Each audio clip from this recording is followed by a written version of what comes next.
OpenAI's Sora and intellectual property. What are you hiding? Instagram Reels and Hulu Morphs. This is MacVoices. MacVoices is supported by our Patreon subscribers. Get access to the MacVoices Slack, the MacVoices Discord, MacVoices After Dark, and have your name listed at the end of each episode of MacVoices. Sign up at patreon.com/MacVoices.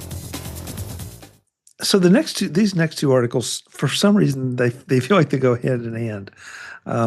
But if you haven't been paying attention to Sora, ChatGPT Sora, that can make now deepfakes of pretty much anything or anyone, and I say anything or anyone because there's a lot of controversy over them taking the IP of some organizations and folding it in, and giving them the option to opt out of having their IP used as opposed to opt in. But this is an article says that you can limit the who can make deepfakes of you on Sora. Now, I'm sure there are a lot of people that would love to make a deepfake of Jeff. I'll leave that to your imagination. I'm betting someone already has, and I don't think I need to see it. Yeah, but then the next article, this is from Apple World Today. That's let me throw the chat, show the links in the chat for everyone. That 6 in 10 Americans have something online they don't want others to find. Huh. So here we have a situation where we look. Chuck, if you really want to see it, let me know, and I'll just send. I'll send it. Well, here we have 8 people. There are 8 of us here. Yeah. Yeah. So who has something to hide, and yet now that we have the ability to make deep fakes of each other, or to can't say it. OpenAI's credit, they're giving you instructions on how you can limit who can do it. Now, how effective that's going to be and what's going to prevent some other search engines from doing it, I don't know. But I just think it's... I'm going to take the heat off of some of the folks here and just say I account for 3 of those 6 out of 10 Americans. Hey, Chuck, I need to hop back to the Sora thing real quick. Oh, please. Yeah, because I think they go hand in hand, Jeff, so jump away. Okay, because I'm looking at this a little closer, and it looks like you have to do the thing where your likeness is now added to their system anyhow before you can say, don't use my likeness. Right. So that... and I get it, because how does it know not to use you if it doesn't know what you look like? But at the same time, now you've been added to the system. Yeah. I mean, you're absolutely right. If you don't want to be included, then you have to tell it what you look like to opt out. But yeah, it's like, yeah. Just wear a mask. Marty, have you seen the photos of people? I think it's like in the EU, where they're painting their face. They're doing makeup where it's like blocks of colors and angles and stuff, because it screws up the facial recognition, and it's just becoming like a thing now. People go out with cubist makeup. Kind of shades on their face. Yeah, and just to block the facial tracking systems, and it's very effective. There was, Jeff, I heard something the other day, and on a podcast, and it got by me, and I forgot to follow up, that apparently somebody is making a mask that is specifically designed to mess with facial recognition. But I had not heard the makeup part. That's really interesting. It's not just the UK. We have people in major cities in the US that are wearing masks and walking around to avoid facial recognition. Yeah. I'm seeing if I can find the thing that I saw, so you can have a link for a check. Okay. Yeah. Thank you, Jeff. I'll definitely throw it in.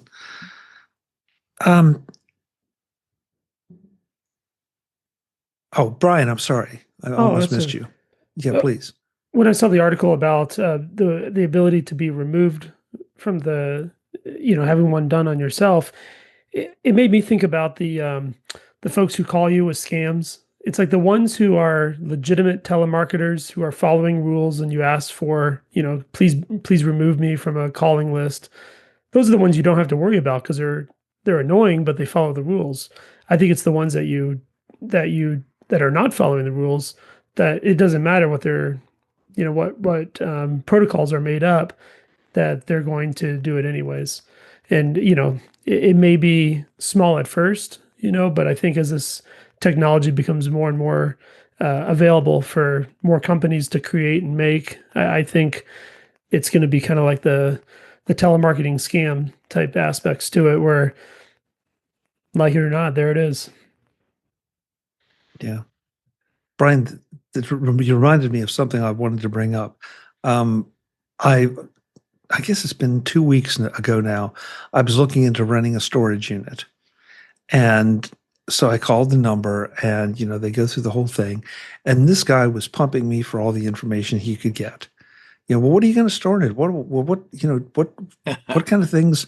Okay, fine. Because some of it was legitimate. Did I need climate controlled or not? What size did I need? But when it came, they finally got around to asking me my email address. And I said, I really don't give out email addresses. And so he went on a couple more questions. Well, let me get your email address. It's like, no, I don't give out my email address. Kept on, and I finally he just wouldn't shut up, and I hung up. Since then, I have received 14 calls from them. I never all they had was my caller ID, but 14 calls. The message is always the same. I'm so-and-so calling on a recorded line, wanted to follow up with you on your storage rental. And I finally just blocked the number. Yeah. But it's just, Brian, to your point, following the rules, fine. But I don't want the storage rental. I was inquiring, and now I'm under attack by these people. Yeah. It's crazy. It's crazy. 2 more, and then we're out of here. Instagram is exploring making Reels the app's new default view. I was really surprised at this because of Instagram's past and its origins, but the idea that you would build potentially your entire social network on videos, or at least most of it on videos, as opposed to static images or posts. Does this surprise anyone? Does this feel like it's something? Would that make a difference in your Instagram usage? I'm not an Instagram user, but short form video is what gets eyeballs on screens these days. It does. It's about the only thing that does. Okay. That's why you're seeing a whole lot of podcasters that are switching over to YouTube and then sending out small, tiny clips. I get that part as little teasers, but I can't imagine that I would just, like, if I go on X and scroll through my feed, I'm not assaulted. Occasionally I'll be assaulted by maybe an animated GIF, but I don't have to stop all the time and watch a video. And I just can't imagine how this, or maybe, look, I'm not a TikTok user. Is that pushing back on the TikTok model? Well, yeah. Yeah. Because they're getting really, really high viewership numbers. Yeah. Instagram has been shifting to be more and more like TikTok especially over the past couple of years, simply because TikTok is the place where that engagement is really happening. And yeah, it's about the short form videos. this doesn't impact me because I stopped using Instagram, last year? Or I don't know. In the last several months, I stopped using Instagram because it no longer was a platform that gave me what I wanted, because I couldn't by default see the people I want to follow. It was just what the algorithm was feeding me, and most of it was video. And that isn't why I was there. So I stopped using it. The fact that this is where they're really pushing into now, no surprise at all. I mean, they were telegraphing this is where they're going just with the things they were doing. So it's no surprise.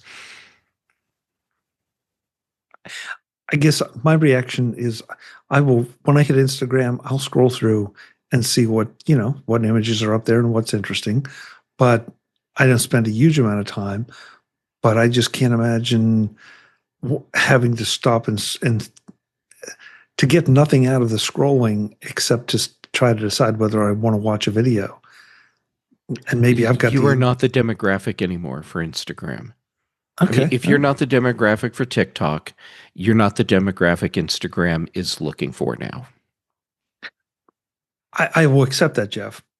But the whole attention span discussion would seem to fold in here, where now I have to commit more attention span to the short videos as opposed to committing a shorter amount of attention span to an article or write-up, a post, and a link that then maybe I might want to pay more attention to. So yeah, I but feel now you can watch the short form video of the person talking about the article instead of going and reading the article. And Wow. you don't That's have a to big thing. Yeah, and you don't have to think too much about it, because right after that will be another short form video that's discussing that discussion from a different viewpoint. And then the next thing comes up, and you don't have to decide if you want to watch it or not, because it'll just keep sending you to the next one and the next one. And then, your 2 hours of playtime is over and you have to get back to work. so no more doom scrolling, just doom watching. Yep. Yeah. And you Exactly. don't even have to flick to get to it. It does it all for you. No more repetitive swipe finger problems. Right? Oh. See, this is for your own good, Chuck. I'll keep that in mind. Thank you, Jeff. Thank you. We try to wrap up on something humorous. I thought this was humorous. That standalone Hulu is dead. Long live Hulu on Disney. Wah, ho hum. I can't even keep track of half of these services anymore, and who's connected with who, who's bought who folded what into who. Oh, if you don't, go ahead. I mean, last week after our discussion about Disney and Hulu and the price hikes and things like that, I went in to look at my account and got rid of Disney Plus, got rid of ESPN because I really wasn't using it, and was able to just pay for Hulu. But it was a large menu process for me to go through to change my account, but it happened pretty quickly. And I was happy because the only service, and I don't really use it, my wife uses it, is Hulu. So I wanted to, and she's not watching any of the other stuff. So just kind of missed it, just kind of moved it out. So I'm confused. Okay, that's just a blanket statement. But in this case, I'm confused because it's like not clear to me anymore what I'm paying for. So I pay for Disney Plus because I want my Star Wars. And yes, I appreciate that what I should do is just buy the box sets of everything that I want on DVD and Blu-ray and watch it that way. But apparently inertia. So with all this merging and everything, does that mean I now have Hulu? Yep. So my Disney Plus subscription, I can now start watching Hulu stuff? I believe so. I mean, I've never gone to look because I've already been paying for too much. So it's like, it's not going to kill me to miss all the stuff on Hulu. But now See, I guess I can start watching it. I went to the Disney Plus account and was able to separate all that stuff out. So I would say check your account, Jeff, and see what options. And it's like change plans. And I went to that, and then I could see, oh, I can do this, I can do that, I can do it with ads, I can do it without ads. Right. I'm now envisioning a couple years from now, probably, maybe even this next year, at MacStock, Brian is going to have to do the next session as a follow-up to his here's how sports subscriptions work. And it's here's how like your Disney packet, your streaming packages work, because I feel like we're now starting to step into that era where it's going to be just as confusing and just as user hostile to really figure out what you need and how to pay for it and get the right deal out of it. So, Brian, I am looking forward to that presentation from you. I have to figure out my wardrobe changes. Right? Hey, apparently this panel does not want to let it go because two other things have popped up when I said we were wrapping up. Dave, you just brought up something that you wanted to remind folks. I will let people know about. I'm sure most of us here have had a TiVo at one time or another, but TiVo has now officially stopped selling DVRs. It's an end of an era. You no longer can buy a DVR.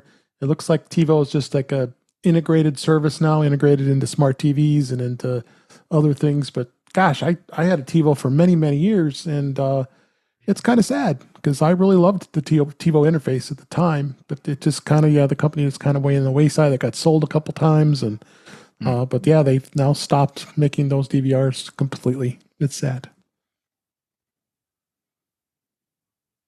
The idea of building it into a smart TV, though, sort of appeals to me. Ooh, no. No? Yeah. The idea that I don't Jeff, the idea that I don't have to, if I want to record, if I want to time shift, maybe that's a better way. If I want to time shift something like last night's football that Webb doesn't want to talk about because they didn't want to stay up late and see it this morning, right now I have to buy the box and the service from my provider, in my case, Comcast. But if I could have that built into the TV, then I wouldn't have to do that. All right, I'm going to toss a scenario out to you, and I'm fully prepared for someone to tell me, no, that's not how it works. But you get your Samsung TV, and you're using the time shift TiVo thing there, and your TV dies. But this week, Costco's having a special on LG TVs, so you go and get one of those. Did you just lose all your time shift stuff? If so, then that just really sucks. My feeling about televisions is smart TV sucks. I want to have a display, and then I have control over the rest of the hardware.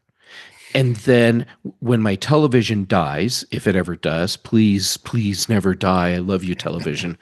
All I have to do is take the television out, put the new one in, and everything that I have, just like frickin' CarPlay, is right there exactly the way I want it all the time, and I don't have to rely on someone else's interface and crappy processors in a television to do what I want to do.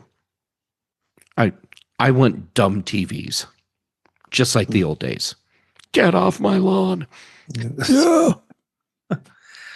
Marty, I think please share your observation. I think it's very accurate.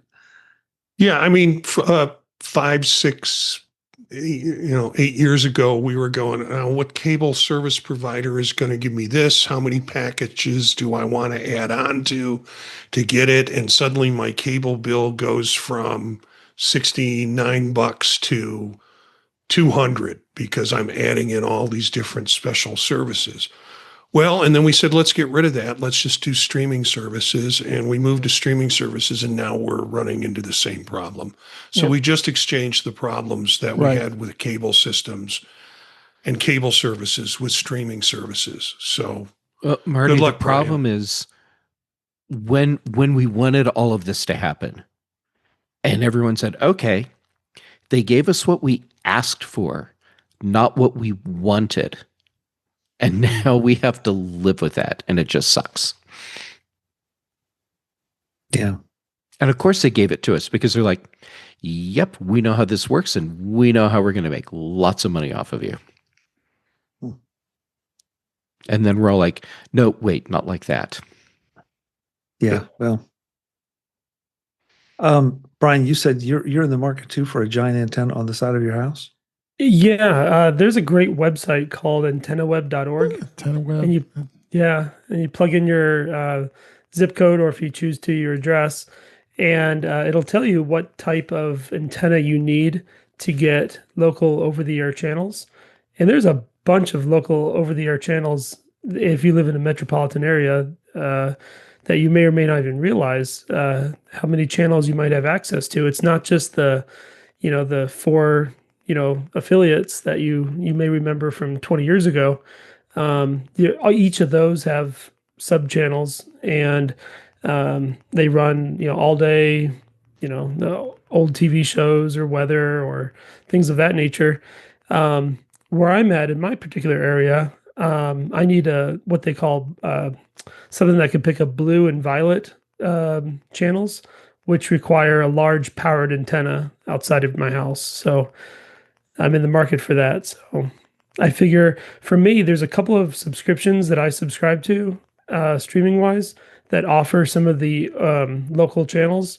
For instance, Peacock to watch NBC sports, and Paramount for the CBS sports.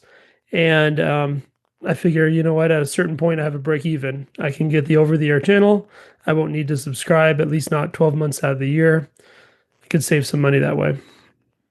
Well, I might want to go out on this rat hole, but be aware the NTSC's standards changing to 3.0, and they're going to be encrypting a lot of that stuff. So yeah, and then you have to pay for like a box, or you have to pay a fee to each station or something like. Yep. Yeah, don't worry, Brian. They're going to figure out how to screw us. Yeah. Just want to figure it out. That said, Brian, I have very good luck with oh shoot, I just lost it. That's just great. Tableau. Yeah, I bet too. Yeah. So it doesn't let you do any recording, but excuse me. It does. Actually, It does let you do recording. It's just that you can't export it out to anything. You have to watch it through that system. Right. But that said, I've had really, really good luck with it, and now the channels in my area haven't done the encryption yet, but until they do, it's coming. Yeah. Check out Antenna Man on YouTube. You'll find everything you need to know about that stuff. Oh, you find out more than you need to know. Yeah, I know he's quite the. He's amazing. Yes, he's amazing. This is just for me. I was having a conversation in the chat with Cindy, and I'm trying to understand, and I'll show you where my head is versus where hers is. Did someone here say anything about I hope I'm pronouncing it right, Mondrian, the artist? You did, Marty? Yep. Did you say it? Okay, I missed it because Cindy said something about it in the chat, and because it was right in the area where we were talking about Disney, I thought she was misspelling Mandalorian. So she was right. I'm wrong. Sorry about that. Yeah, I made a reference to Mondrian, and Jeff got it in terms of his kind of artistic form somewhere. We were talking about some design. Yeah, we were talking about the face painting. Oh, and that's right. Yeah, and your description, Marty, was great. Okay, yeah. Well, if it was like just out of nowhere, she said Mondrian, and it's like, okay, but no, I think you mean Mandalorian on Disney. So no, Marty meant Mondrian. This is the way. So it's my fault. Okay. But to bring it back to that for a second, the face painting that I was talking about, it's called CV Dazzle. And and Adam Harvey is the artist that was originally doing this, and it's taken off over the years, and apparently, and I didn't realize this, that over the years, the AI facial tracking systems are getting better, so they're more effective at dealing with the face painting. So a lot of people do it now as like a social protest thing. But apparently, it is still effective in some situations. But there you go, Adam Harvey, CV Dazzle. Yeah, And I did drop a link for you in the private chat, since I can't put one in the YouTube chat. Got it. Oh yeah, okay. I did a quick search and just found it. Thank you, Jeff. So I'll throw that into the chat room here. Guys, we're a little bit over time, but we just kept going. Thank you. This was interesting and a lot of fun, as always. Let's let folks know where they can find you, and then we'll move to After Dark. David Ginsburg, thank you so much for being here. Where can folks find you? For having me, you can find me at In Touch with iOS, intouchwithios.com. YouTube channel is youtube.com/intouchwithios. I finally got In Touch with iOS enabled on Facebook on my page, so we're going to be live streaming on Facebook on the page this coming week. So I got enough people to follow. That's facebook.com/intouchwithios. You can find me on social media, Blue Sky, Mastodon, at DayG65, and you can find me here. And you can find me on Vision Profiles on Monday and the Mac Show on Friday. Great. Thank you, Dave. Thank you. Well, Bixby, thank you for being here as always. Where can folks find you? Well, thank you, Chuck. I do enjoy being here every week.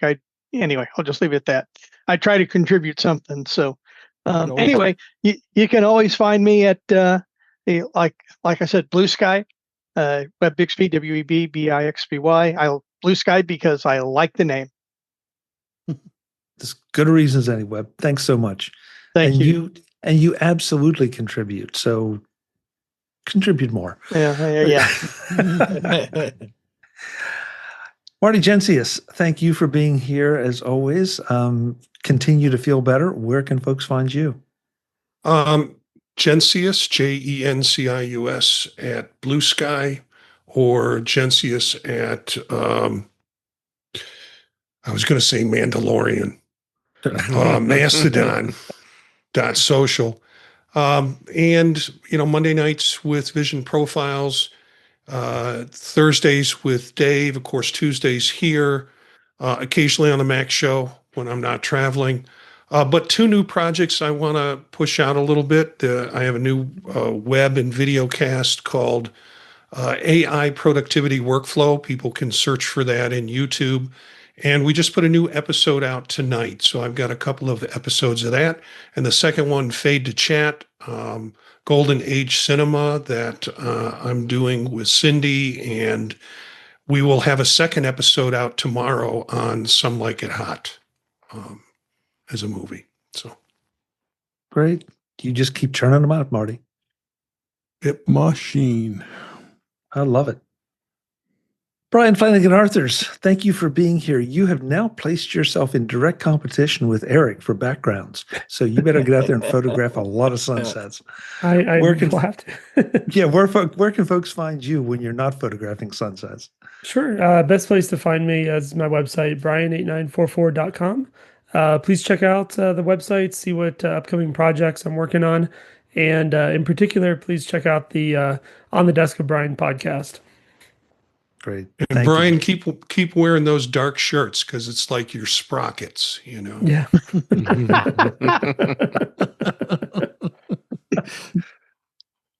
Jeff Gammett, after the show, I'm going to spend the rest of the evening searching for the things on the internet you don't want me to find. But where you can just folks want me to find... send you the links? I'll save you the trouble. But when folks want to find you, where can they do that? All right. Well, when I'm not being apparently really feisty tonight, On social media as Jay Gamut, and I'm most active right now on Mastodon and Blue Sky and PixelFed, and also shout out to Inktober. I am doing a drawing each day for Inktober, and it's a lot of fun. So go check out the art, the art. Anyhow, then for shows. Here on Tuesdays for Mac Voices Live. Thank you for letting me join in. Thursdays on Dave's In Touch with iOS. Dave, thank you for being so patient with me as well. Then on the British Tech Network, the Big Show on Thursdays and the Mac Show on Fridays. Then Brian Chaffin and I do The Context Machine, and Patrice Brendamore and I do Retro Rewatch. Excellent. Thank you, Jeff. Eric Bolden, you may have to step up your game if Brian keeps bringing in those killer sunsets. Where can folks find you, and what will you be photographing next? You're going to have to switch to short form video backgrounds. That'll do it. That'll do it. Just loop it over and over and over. Yeah. Somehow I think that's a bad idea, but we'll see.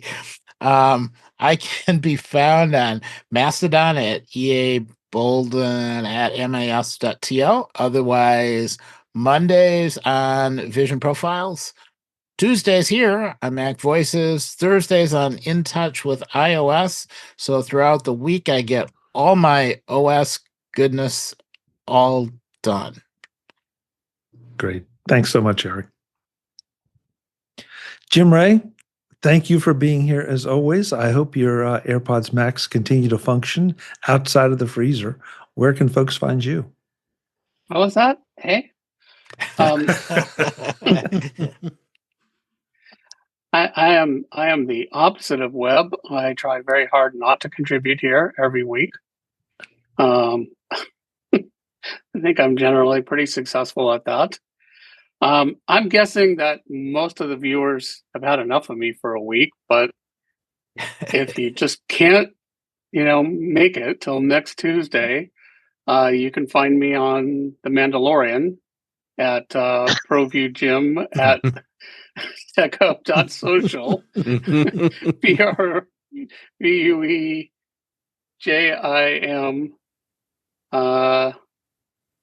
Yeah, there was something else I was going to say, but I forgot. This is the way.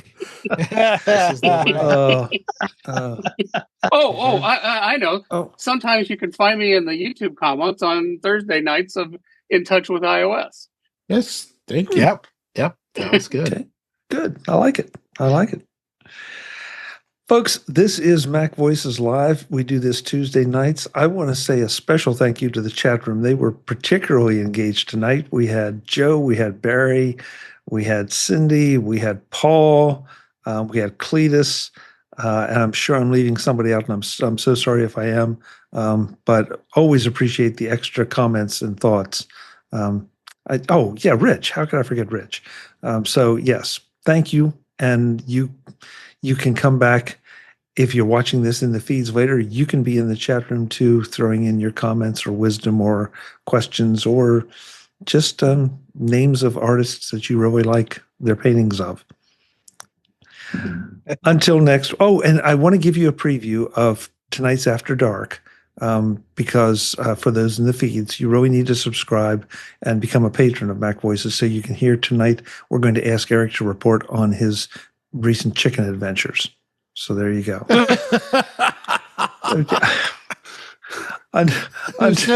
Too soon. Until next week, I'm Chuck Joyner. As always, thanks for watching. Oh, God. Visit MacVoices.com for show notes and to connect with Chuck on social media. Get involved in our Facebook group or like our Facebook page, and get more out of your Apple tech with Mac Voices Magazine, free on Flipboard and on the web. And if you find value in it all, consider supporting us through either our Patreon campaign at patreon.com/MacVoices, or by making a one-time donation via the PayPal link on our front page and in the show notes of each episode. You will join these fine people who help bring you Mac Voices.